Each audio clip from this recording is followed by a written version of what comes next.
Is trick-or-treating dead? Every Halloween used to feel like magic. Streets packed with kids in costumes, houses glowing with orange lights, and the sound of laughter echoing down the block. But lately, it feels different. Have you noticed fewer kids going door to door?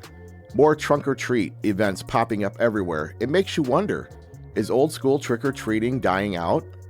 Scrolling Facebook today, I noticed no fewer than 50 to 60 trunk-or-treat events going on just this week. And that's just me seeing that on Facebook. It's businesses, schools, churches, sports teams, everything, everywhere. It's trunk-or-treat everywhere. Is that killing Halloween?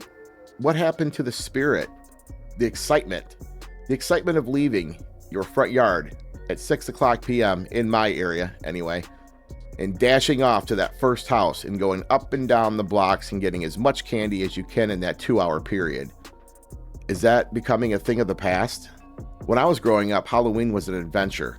You pack a flashlight and you had your route chosen days in advance.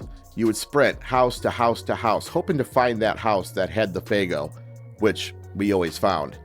I remember my best friend, Troy. He would come down to my house at about 5 o'clock. We'd get our costumes ready and impatiently wait for that clock to strike 6.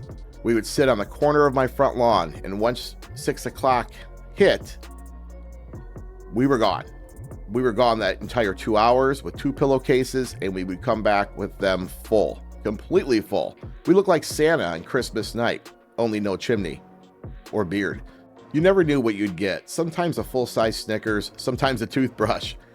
And yeah, there was always that one house that everyone swore was haunted. But that mystery and excitement, it made that night feel so special.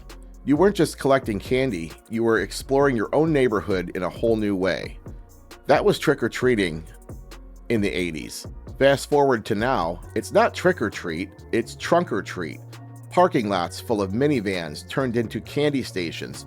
Churches, schools, fire departments hosting massive events, all in one safe, well-lit space.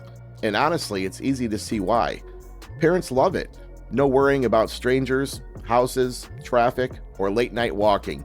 Kids love it. They get candy, games, bounce houses, a DJ, maybe even a petting zoo. Trunk-or-treats have exploded in popularity, especially after 2020, because it was a way for friends to see friends at community events without having to be in a school, in a building, in a classroom with masks on. Everybody was out in the open with the fresh air. We thought it was safer, right? Trunk-or-treats have exploded in popularity. You'll find them at malls, churches, schools, police stations, anywhere a few cars can park and a DJ can plug in. So what changed? Did the classic door-to-door Halloween fade away? Some say it's safety fears, stories about tainted candy, strangers, or neighborhood crime. Others say technology. Kids are home on their tablets. They're not out exploring anymore. When I was a kid, back in the 80s, we would leave on our bikes first thing in the morning, and our parents didn't see us until those streetlights came on. And you had to make sure you were home by the time the streetlights came on. Otherwise, big trouble. Or maybe it's the neighborhoods that have changed. Fewer people know their neighbors, therefore fewer porch lights. And in some areas, houses are just too far apart to make it fun. So instead, we build community events where everyone gathers in one place. It's safer, yes, but maybe a little less adventurous. There was something powerful about the old way, walking the same streets that you saw every day, but now they look different. They used to be spooky, alive, mysterious. Now, just dark streets with no kids. It was one night where kids ruled the night. You didn't need an event schedule or tickets, just a costume, a flashlight, and some courage. Trunk-or-treats are awesome, but they can't replace the raw Halloween spirit, that thrill of knocking on a stranger's door and yelling, "Trick or treat!"